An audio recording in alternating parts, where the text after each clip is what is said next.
we're on 10.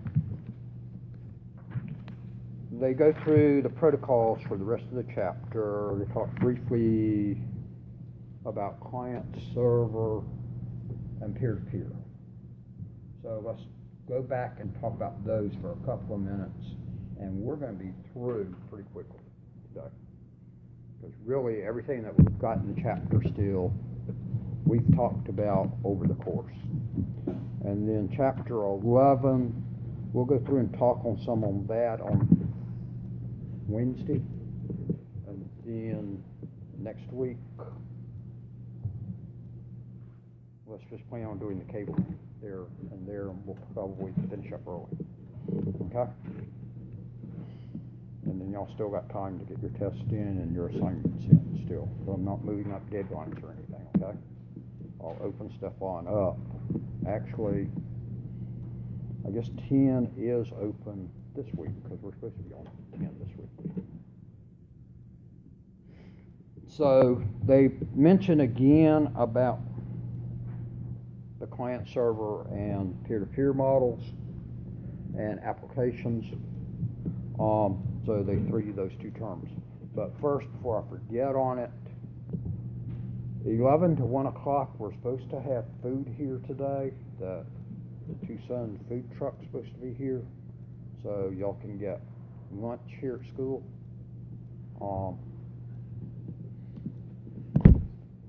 And I don't know, because previously they've set up out behind the conference room area down there in the front foyer.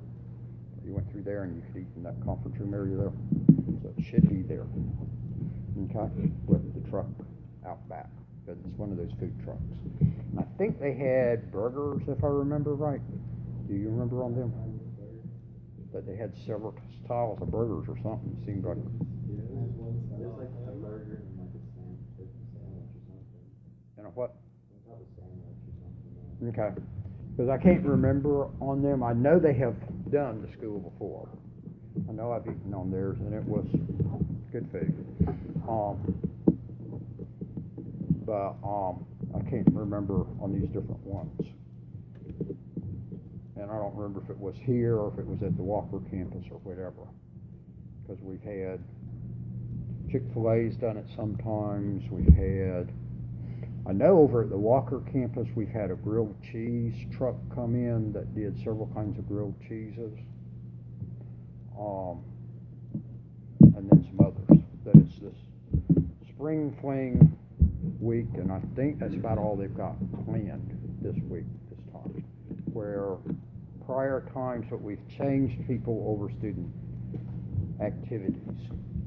Where prior times, if you remember, we used to have a little bit of a fair thing down there sometimes, and sometimes we had something in here that we made stuff and stuff, or that made stuff for us, that they did license tags, or they did the hands, that when you're in my office and you see the little wax hand sitting up there above my desk, that's my hand dipped in wax. That they did at one point,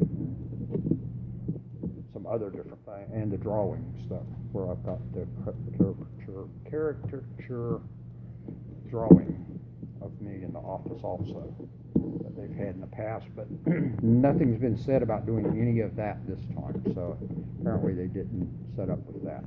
So I say the person that handles that changed in January, and the new one just came on a couple of weeks ago, so I'm not sure what had been done, hadn't been done.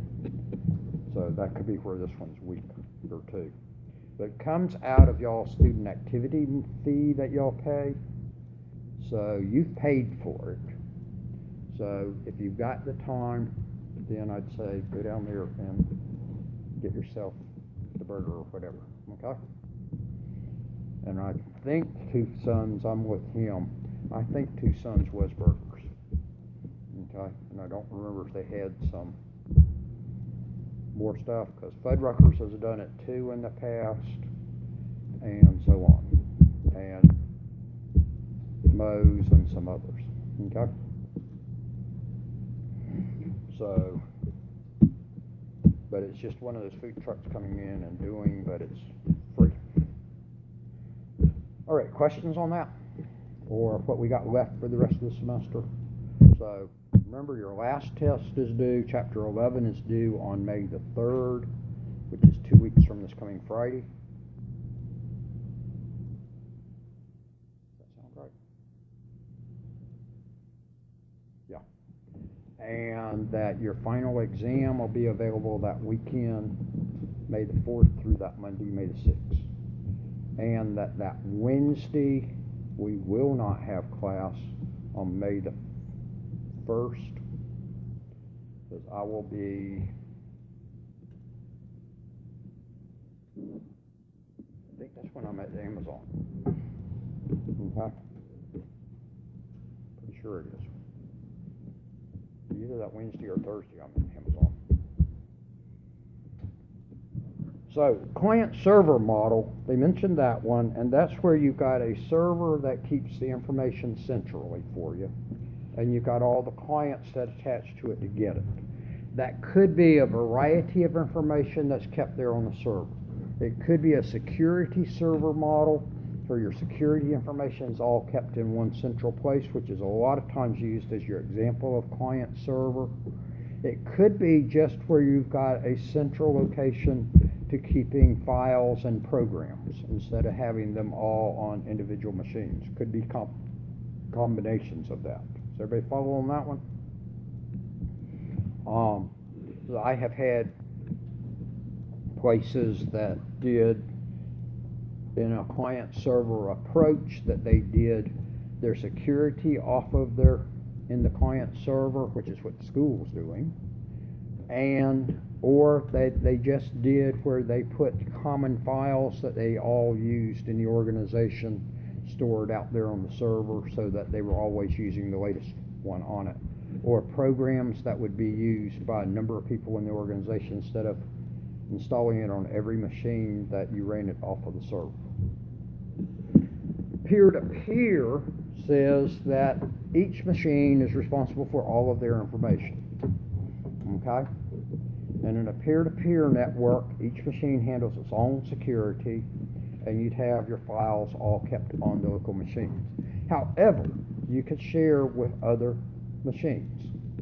So you could do sharing out, but each machine is still responsible out there for their own stuff. Does that make sense? And initially, as we moved into the networking age, it was a lot of peer-to-peer, but prior to moving into really networking, you were really running client-server anyway, when you used to have big central computers, and that all you had was terminals attached back to the central computer. You were doing a client-server approach on, except your clients had absolutely no power of their own. Okay? And now we've moved very much back into the client-server approach, and in a lot of cases, looking at your stuff, it's looking more like you've got a central computer and that you're just got almost terminals back out there again. So that if we go into the other classrooms in the building, in here you've got your own PCs in here. Okay? We go in the other rooms in the building. I guess the next room has its own PCs also, but the following room does not, and most of the other rooms do not, except for the instructor machines, that they've just got the little dumb network box sitting there, and that all of the work's done on a server downstairs. Okay? Peer-to-peer applications are working like the peer-to-peer model, but it's where you've got an application that's shared out there from one machine to sharing with another machine. You've all probably used some peer-to-peer type applications on stuff. Some of your gaming stuff is peer-to-peer. Where if you've been into any music or video sharing, most of those things are done peer-to-peer. And that it's just people have a copy of whatever, and they're putting it out there through some server thing that is doing a central connection spot on it, but it's just individuals sharing what's on their machines. Does that make sense to y'all? I'm going to say, most of you have done some of that at some point or another through one of those three ways. Either you sit there and done gaming peer-to-peer, where y'all played games across on a peer-to-peer approach, not going off any server anywhere, anything, but you do on some of your games, that you're running them off of some main server. But in other cases, you're running the game on yours, connected to somebody on another machine's running on theirs, and y'all are interacting back and forth, so it's a peer-to-peer approach. The music and video sharing has been a big, big area of peer-to-peer.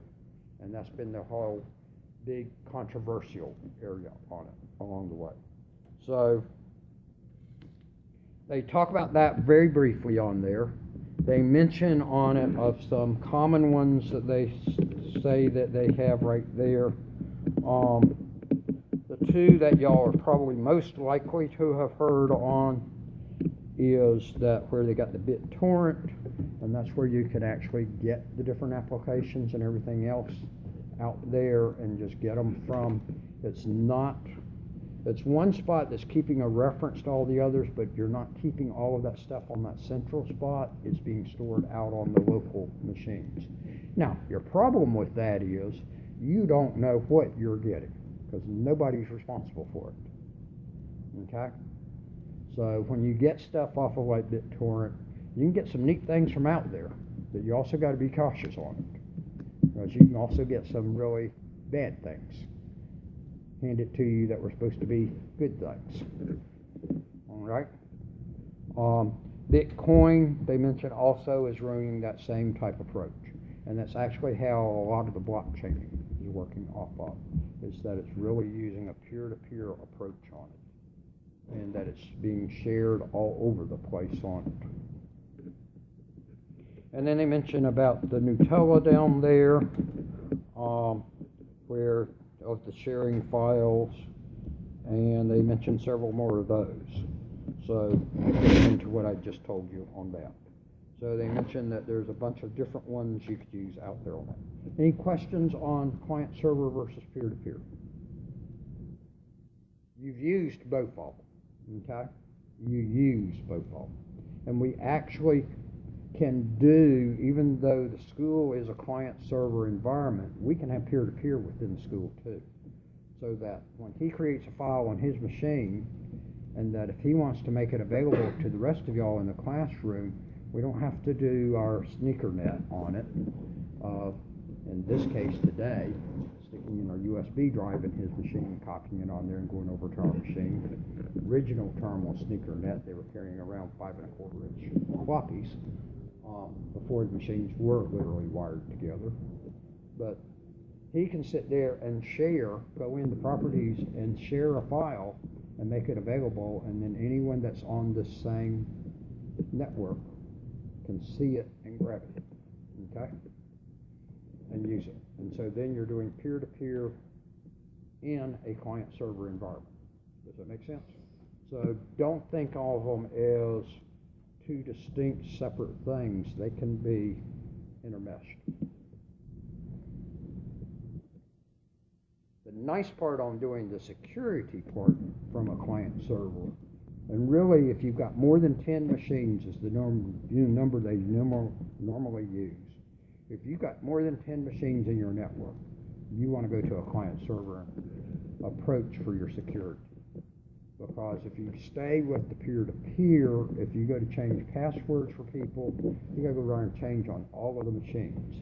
The other problem is for people to being able to access, you got to have them set up on each machine they're going to be allowed to access. If you go to client server, it goes to the server to see when you go to log on to validate whether or not you're one that should be allowed on, and that it does the AAA, the authentication, access, I can't remember my other A, that's the first A on it, okay? And it makes it much simpler, because then if you want to change a password for somebody on your network, change it in one spot and applies to every machine. If you were doing peer-to-peer, you would have had to go to every machine they would be using to change that password on, or to remove them, or to put them on there, to authorize them. Authorize, authenticate, and access. I'll get my 3 A's out of there.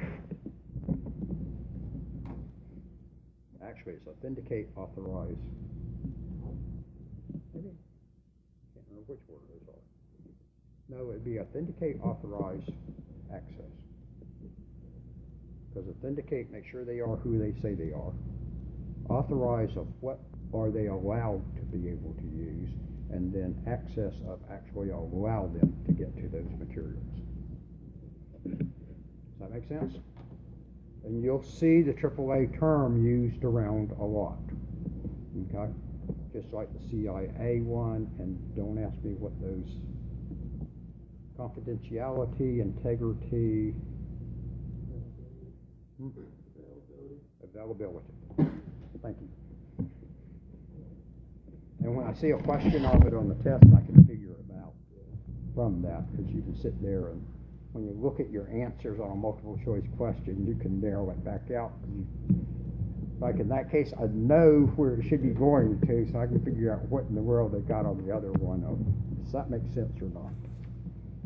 All right, so then they go in and they talk about various protocols, which actually goes back to all listed there on page 505. So let's go down and go through those. I already talked about the host configuration ones last week. The boot P, which I told you really don't need to know. I don't know what it's still doing on the list, therefore, that it's been obsolete for many years. And DHCP is the one that superseded it, and gives you a whole lot more than just IP addresses, but you can get all kinds of information to assign to each machine. Okay? Boot P only gave you IP addresses. Boot P will only work if you did come across Boot P. It's only going to work with IP version 4. It is not going to work with IP version 6. Okay? Which means what little, and I've never even seen Boot P used. Okay? But wherever it must be still being used, since they're bound and determined to still mention it, that it's going to be fully obsolete not too far down the road. DHCP, to a degree, becomes more obsolete with IP version 6, but there is a version 6 version of DHCP, along with just seeing DHCP by itself as version 4. Okay? DHCP v6 is the version 6 one. But with the way IP version 6 works, in most cases people are not going to go to DHCP anymore.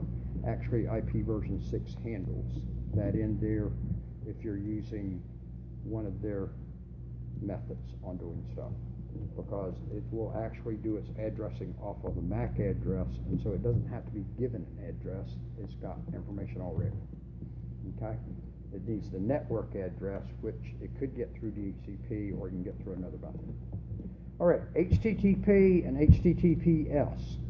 You know both of those. Y'all have used both of those your whole life. I was looking around to see how old all of you were. That it would apply for your whole lives. I haven't used those two for my whole life, but I have used them since 1994 probably. Okay? HTTPS probably since 97, 98 or somewhere in there. It was a little bit later. Because at first on the World Wide Web, security was not a big concern, which is why you'll see it as the Wild Wild Web. Okay? When it should be the World Wide Web. But you'll see people reference the Wild Wild Web out there still. HTTP, just for your normal web pages.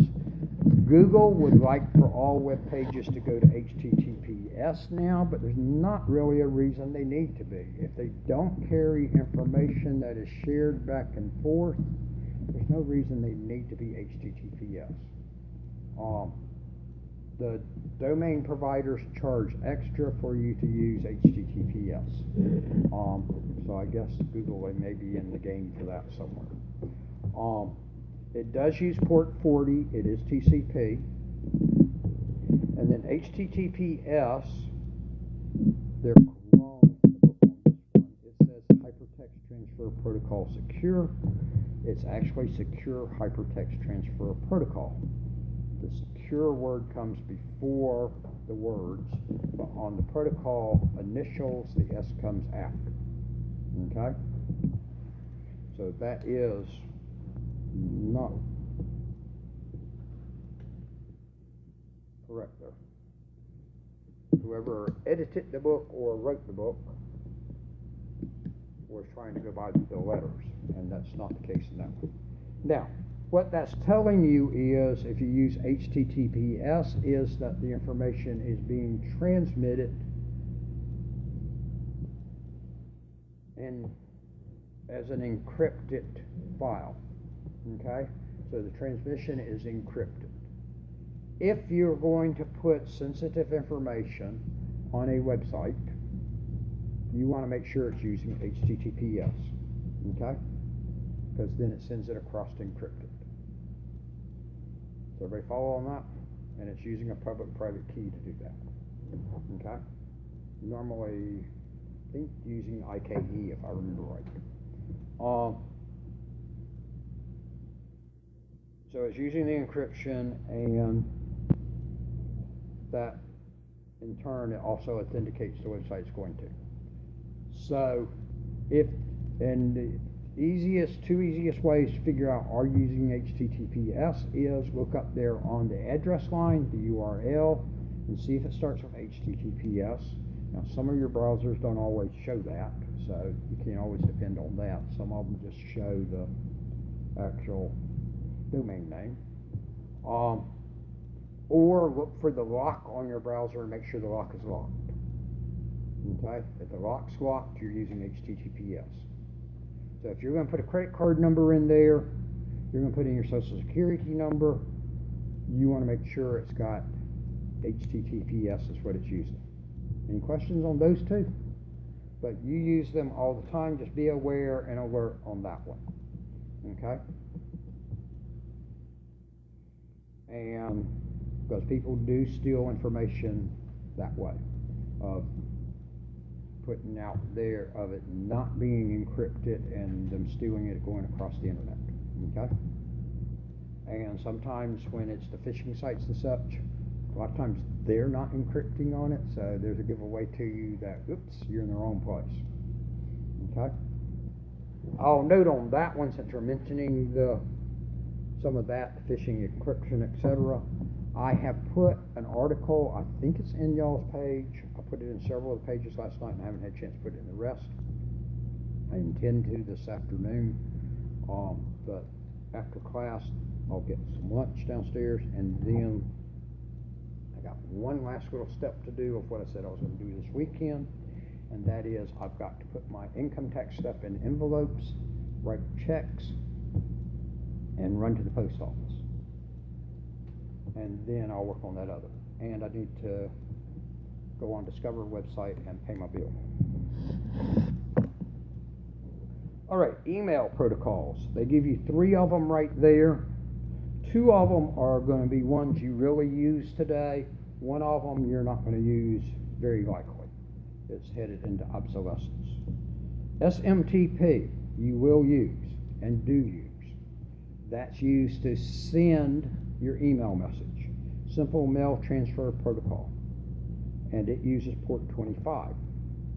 So you will, when you send an email message, whether it be to me, to your friend, or to your enemy, you use SMTP to send it. Okay? POP, Post Office Protocol. You're probably not going to be using it. That one's gotten a little more obsolete. It is what used to be used to allow you to retrieve your email from the server, and in a lot of cases you can still use it, but in some cases you can't. Yahoo has removed it. So if you're using a Yahoo type email account, and there's a number of different people that use through Yahoo, my AT&T email account is now serviced by Yahoo and has been for years. So if you've got any of them off of the old Bell telephone companies, most of those went to Yahoo, and that some of the others are using off of Yahoo. some other different ones that where they used to have their own email system within an organization and that they've gone to the Yahoo. Okay? Yahoo has discontinued the POP being there.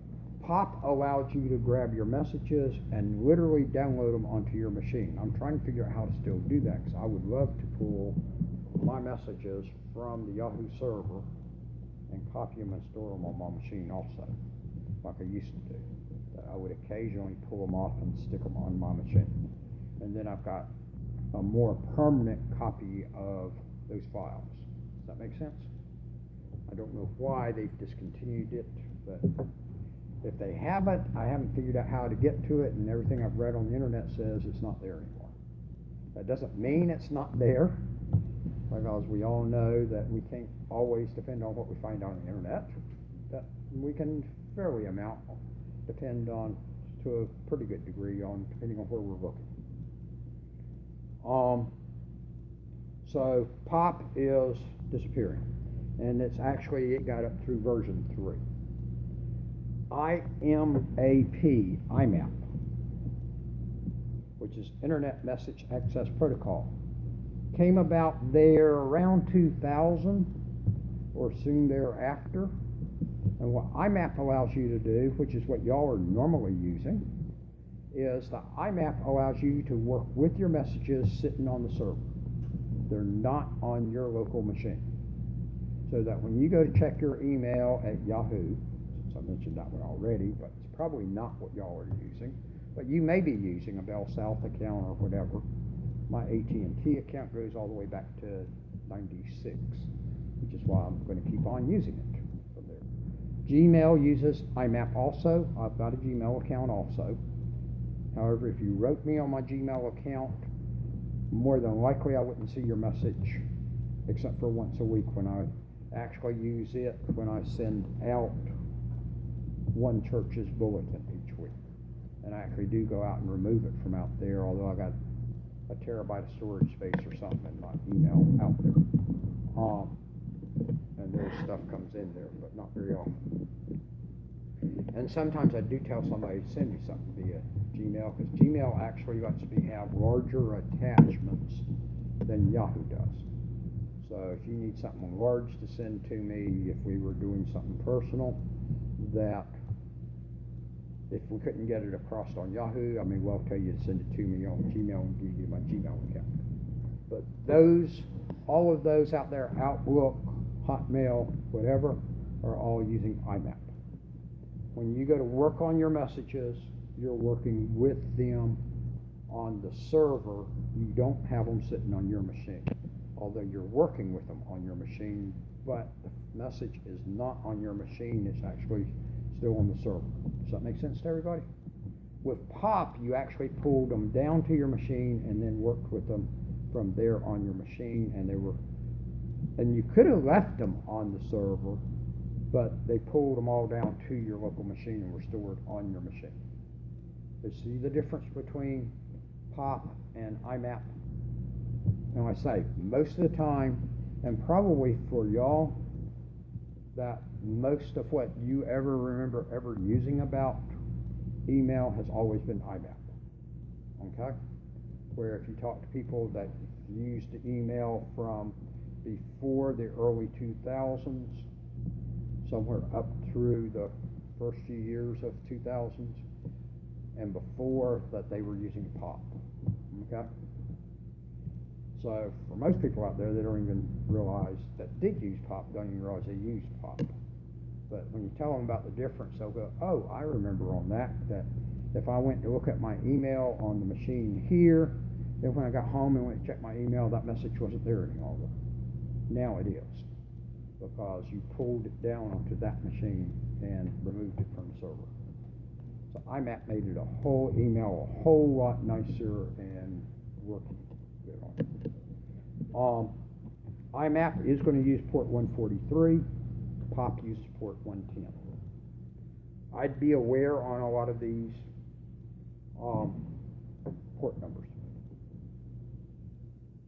DNS, domain name system, we've talked about before. That is the system where it allows you to put in words out there as names of locations. That is what allows us to have dwightwatt.com for our website, www.dwightwatt.com, and that you just type that in to go to my website versus typing in 69.43 point something, I believe is what it is, and I saw the other day. Okay? There's a number somewhere around on that I've actually seen the number a couple of times recently, but I don't pay any attention to it because we don't have to use that number. Now, if we go back before DNS there in the early 90s, everything you did on the internet, you had to know those IP numbers. So if you wanted to go to my website back then, but that's before websites were around, you had to know the actual number. So that when I used to do in the late 80s when I was working on my doctorate and I had to go to a couple of library sites to find some articles, I had to know what that school and their library site number was to get into where I could get into their whole list of files they had sitting out on their server. And that I remember going to Valdosta State to get a couple of things and the University of North Carolina at Charlotte, and I had to know what was the IP address for both of those. Instead of now that probably Valdosta State's probably valdosta.edu, I would suspect, and North Carolina at Charlotte is probably uncc.edu, and that's a whole lot easier to remember than some strange number. Okay, and that's what DNS does for you, is it translates those domain names into IP addresses, because the internet still works off of IP addresses. It's really not working off those domain names. When you type in, that if he sits there and types in www.dwightwatt.com, obviously we can drop the www because the browser assumes there's a www on the front if it's not put there. Before it goes to get to my website, it will very first thing before it leaves that machine is it's got to find that IP address for it, and then it sends out on that IP address. It does not send out on dwightwatt.com. Does that make sense? So behind the scenes on the internet is still using the old-fashioned approach. It's the front end that we've made simpler and prettier. All right. And then the bottom two is the file transfer protocols. And y'all have done a little bit, I think, with the file transfer protocol through packet tracer on an assignment. They've talked about where you would actually use it on the real equipment to transfer files across. Cisco would tell you when you're uploading configs and stuff, you just do them through TFTP versus FTP. You may have used FTP also if you've ever uploaded or downloaded files from server sites. I use FTP regularly to upload my files that contain my web pages. When I update my web pages, I make changes to the web page, and then it uses, and then I use FTP. I used to literally use an FTP program on my machine, but now I'm using one that's supplied by my host. But I'm using FTP to upload that file to the hosting site so that it's there then. So I'm using FTP weekly, almost daily, because I upload stuff to one of the sites several days a week, and depending on that's just on routine maintenance, like church websites.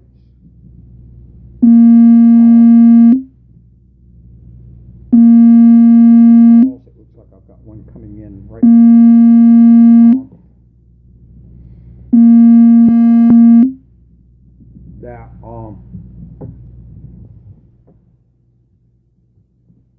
I'll upload bulletins for the 2 Kiwanis clubs and 2 churches out, actually for 1 church, and then other information out there, and so that's several times a week I'm using FTP.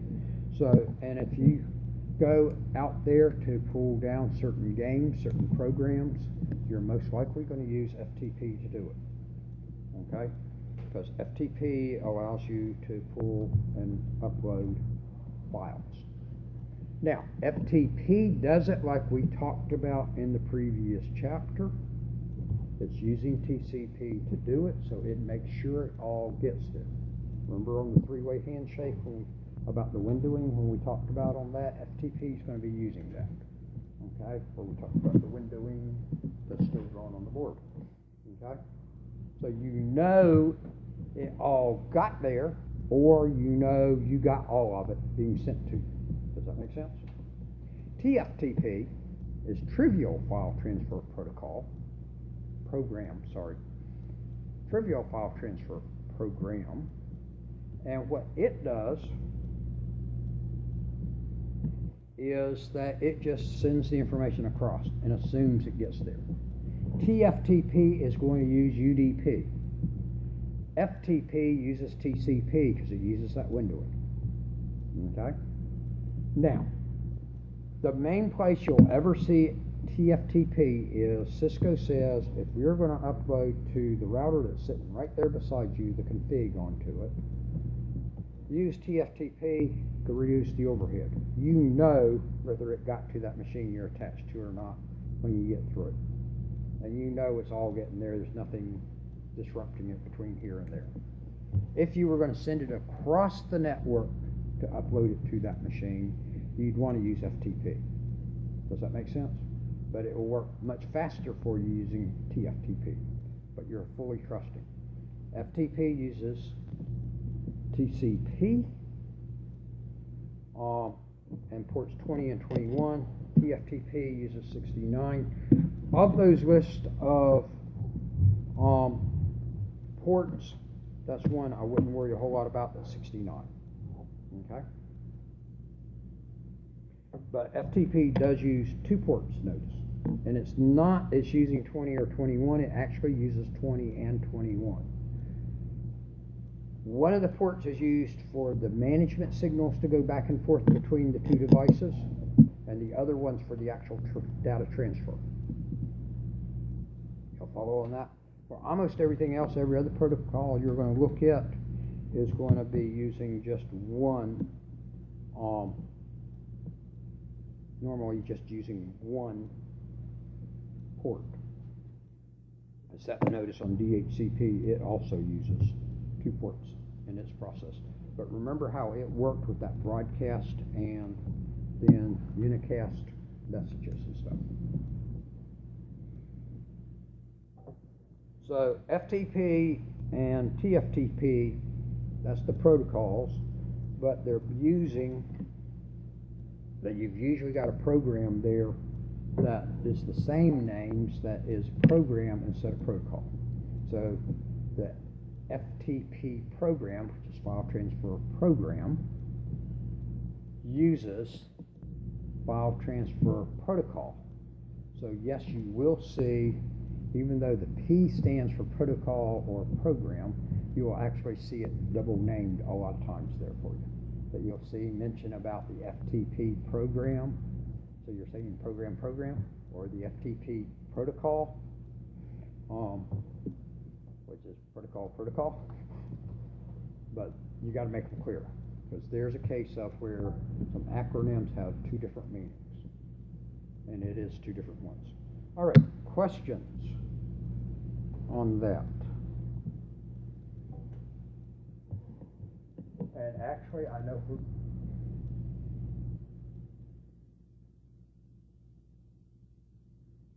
where the food truck is, but I don't know where they're serving at, so I assume they're serving in the conference room area down there. There's a food truck sitting right in front of the building. Okay? And it doesn't appear to really have windows on it. They may sit there, I don't know. It doesn't look like they're going to do a line from out there. At Walker, we'd be lining up out there to the truck. I don't know what they're going to do here, but they're not open yet, but it's 10 till. So we may be standing in line out front of the building. Okay? But at least it's not bad temperature. It's a little bit cooler today. But after that rain yesterday, the temperature did drop drastically. All right, questions on all of that? I do have an article I did put out there in general discussion about a new strange phishing call that uses an old approach to a degree on it that I got Saturday, and it's actually, and I put the phone number in there that it says to call, because I've verified the phone number really is the phishing number. It's not something spoofed. Call comes in, tells you that they're calling that they have added onto your credit card a charge for $399 for renewal of your antivirus this year. If you do not want to pay that $399 to renew your antivirus for another year, call this number. And they give a number, 604-999-1243, I think is what it is. And that's the message that's left. And they've got it timed right where it goes fully onto the voice recorder. So it doesn't kick in. They don't have that robo part kicking in until it knows the phone's been answered. So they got a smarter part on it. So the whole thing goes onto your voice recorder. Now, that's literally what it told me. Does not say what credit card, does not give your name, does not say what antivirus out there, okay? And if you want to hear the message, there's several people that put the recording out there on the internet, so you can just search for that phone number. And I think I gave you the right phone number on it. And you can listen to the actual message. And so, red flags went up when I heard it right off was, one, it didn't tell you what credit card. Two, didn't tell you what antivirus on it. No identifying information to tell us anything about who it is calling. Now what they're wanting is, if you call them, what will happen is they will ask for your credit card number and probably ask for that CV number off your credit card, the number on the back of your credit card, and ask you for all of that so that they can look it up and give you a credit for what you've been charged for. Well, what you have just done, if you do that, is you've just given them the information that now they've got your credit card information and they will put a charge on your credit card for something. Because they now have everything they need to be able to go out and charge instead of putting a credit on there for whatever it was. They will actually charge you now. So they're doing phishing over across traditional phones. And they probably have people falling for it. That people going, oh, the other one was, the red flag to me is, I don't know any antivirus that's going to cost you more than $100 a year. Okay? Now there's several that you could pay $70, because Norton charges you, I think, $70 now a year. And they're really the high priced one as far as I know out there. But you really ought to be probably using a free one, but you could pay for the block versions of a lot of them. And you could buy Norton. I used to buy Norton. McAfee, you could buy it too. I don't like McAfee, I will tell you that, and I tell you that in the article. I've just watched it not do its job too many times. But you got free ones out there for sure. Avast is the one I'm using currently. You can pay for Avast too, which gives you some more benefits on it. I haven't ever paid them on it because I've been perfectly happy with what they give me for free. Also, if you pay them, I think it takes away the ads from it as much. Super Anti-Spyware, I actually do pay them the $10 lifetime one on it, and that cuts the ads down that pop up. It appears to be, it pops up on my machine from it. And that your others you could get free or paid. Malwarebytes, I will warn you on that one, which I do in my article too, mentioned that Malwarebytes does have a free version out there, but as opposed to the other one's free versions, it really doesn't do anything for you. Because with Malwarebytes, if you get the free version, you have to manually run the scan, and it does not monitor in the background for you. But if you're ever working on a machine and y'all are all future technicians, you're future computer geeks, if you're not already one, if you're working on some machine that somebody has, or it could be your machine, but unlikely it's your machine, it's more than likely somebody else brought you the machine or told you their machine is messed up bad. If you can't get rid of a virus on it, Malwarebytes often will get rid of it for you. Okay? Just like Avast, if running it or something else gets something, you know it's there, but it doesn't get rid of it, running it in boot mode usually does get rid of it. Malwarebytes will also usually get some harder to claim ones off there. So I do use Malwarebytes some, but I would not put Malwarebytes on somebody's machine as their antivirus program, the free version of it. The paid version, fine, but not the free version. Unless they were really a geeky geek for them, that I would know they would run their own scan every week and be careful of what they're getting on the machine. Okay? But I would not put that as a free thing on anyone, average person's machine. Avast, I happily stick out there the free version for people on their machine, because it will monitor itself once a year. They got to tell it, yes, renew my subscription for another year for free, and you have to type in your email address. But the odd part is I have never seen Avast send anything out on email. And actually, all it wants is some letter, a letter or more, the @ sign, a letter or more, dot, and 3 characters that could be an extension, which I think they'll take anything as 3 letters now. So I have done q@abc.com, and it works. Okay? It's looking for that @ sign, it's looking for that period, and some characters in between all those spots. Now, a few things are picky about email addresses. Fred's, the discount store, their little discount card, whatever you want to call it, premium card, whatever, when I've gone to register for it twice, that it does not like my email address. It doesn't think email addresses should have dashes in them, and tells me every time I put my email address in, it's invalid. So I have to use my forwarder email address that forwards to there, which is dwight@dwightwatt.com, and it's happy with that one. And then I remember, okay, I did already register here. But it actually throws out my email address because it does not like dashes in email addresses. So it says I've got an invalid email address. Huh? Another 40 days after it's closed. Is this one closing? I didn't notice it on the list. They're closing 25% of their stores. Chickamauga store and the Lafayette store were not on the list. So I didn't notice on Ringgold if it was on there. The Swainsboro store is closed. And actually I bought oil for my car at a cheaper price because they already had a cheap price on it, and then I got 10% off on it. Because I went, okay. So I went back and bought 2 more quarts of oil then.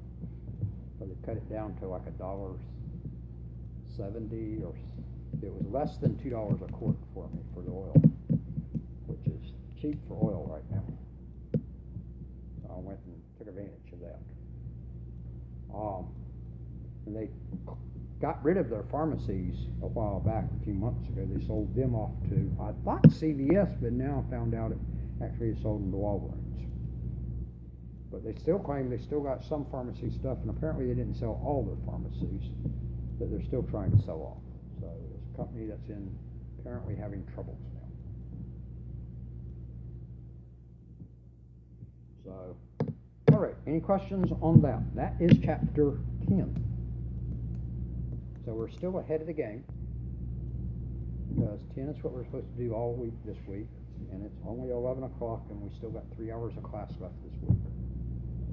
So Wednesday, we'll go over, see what we need to go through 11. I don't think much, because really 11 is basically just combining everything you've already learned. Okay? So I will let y'all go, And I gather he wants my initials. Am I right?